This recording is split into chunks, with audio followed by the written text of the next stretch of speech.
खुलुमबाय स्टुडियोआव दं आं उदांस्रि मोसाहारि। बिटिआर सोरखारनि मोनसे बाखनायजाथाव हाबाफारि बिटिआरनि जौगाथाय खामानि मावनायजोंल' थाबथानानै थायाखै बिटिआर सोरखारा। 3 बोसोरावनो बिटिआर सोरखारा गोबां जौगाथायनि हाबाफोरखौ मावफुंना होबाय। बिटिआर ओनसोलनि गुबुन गुबुन जायगाफोराव जौगाथायनि खामानिफोर मावनाय बायदि सानजा फारसे बिटिआरनि सिमा बांनाय लोगो लोगोनो बिटिआर सोरखारा जौगानायनि मावनो गोनां हाबाफारिफोरखौबो जागायजेनबाय। बिटिआर सोरखारा जौगाथायनि बायदि हाबा मावनो गोबां ओनसोलफोराव अन्थाइ खाम्फा गायसननायखौ जों नुनो मोनबोगासिनो दं। सिगांनि बिपिएफ सरकार थानाय समफोराव नायसनजाबै माखासे गोदोसोना थानाय ओनसोलफोरखौ दानि बिटिआर सोरखारा 3 बोसोरावनो जौगाथायनि खामानिफोरखौ मावफुंना होबोगासिनो दं। बेबादिनो सानजा फारसे रायजो जानाय रायजो राजाफोरनि थाखाय जौगाथायनि खामानियाबो जागायबाय।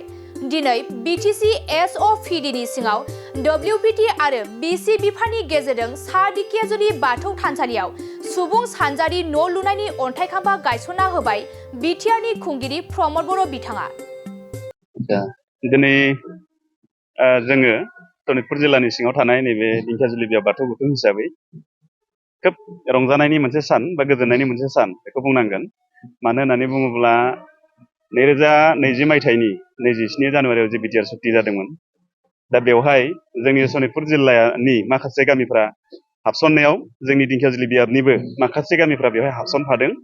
दा बिनि दहायैनो बिटिआर सरकारनि अननायजों जा प्रमद बर' सार बिथांनि अननायजों जोङो दिनै 25 लाख रांनि मोनसे अन्थाइ खाम्फा गायसननो हाबाय। दा बे अन्थाइ खाम्फाखौ जोंहा बिटिआरनिनो गाहाय मावफुं सोद्रोमा प्रमद बर' गेदेमा सारा फैनानै जोंनि गेजेराव बेखेवनानै होफैबाय।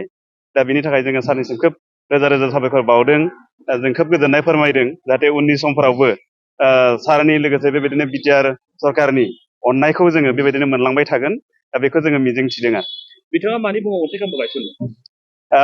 बिथाङा जोंनि दिंखियाजुलि बिया बाथौ गौथुमनि बे लांगोनायावनो मोनसे कमिउनिटि हलनि थाखाय बा कमिउनिटि बिल्डिंनि मुङाव मोनसे माने माबा हरबाय। बे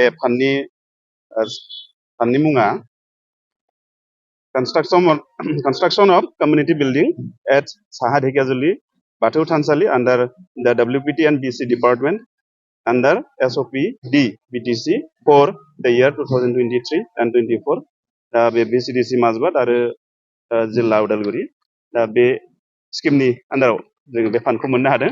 खोब गोजोननाय मोनदों आरोखि बे फान्डखौ मोननो हादों। जोङो साबायखर बावनांगोन जोंनि मानव गेदेर बिटिआरनि गाहाय मावफुं सोद्रोमा प्रमद बर' गेदेमा सारनिसिम। मानोना बिथांनि अननायजोंनो दिनै जोङो 25 लाख रांनि जि अन्थाइ खाम्फा बेखौ बेखेवनो हाबाय, बा बिथाङा जोंनो बेबायदि फान्ड हरनानै रायजो राजानि मावफुंग' हायै जि गोलाव समनिफ्राय आद्रा जानानै थानाय जोंनि थानसालिनि लुफुंनाय खामानि बेफोरखौ मदद हरबाय बिथाङा। बिनि थाखाय जोङो सारनिसिम स्पेसियेलि प्रमद बर' सारनिसिम खोब रोजा रोजा साबायखर बावबाय आरो बिटिआर खुंथायनिसिमबो जों रोजा रोजा साबायखर बावबाय। साख्रि नागिरग्रा सुबुंफोरनि थाखाय गोजोनथाव खौरां।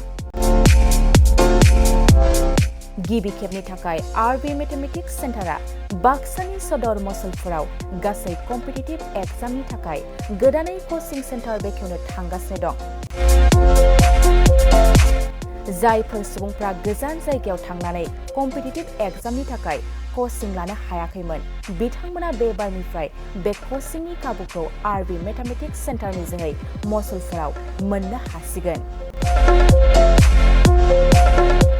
बे कचिं सेन्टाराव बिथांमोना direct requirement 3rd and 4th grade railway, SSC, army GD, Agniveer, bank, police आरो टेट आनजादफोराव जिरायनो हानाय बायदि रोंगौथि गोनां फोरोंगिरिजों फोरोंथाय होनाय जागोन।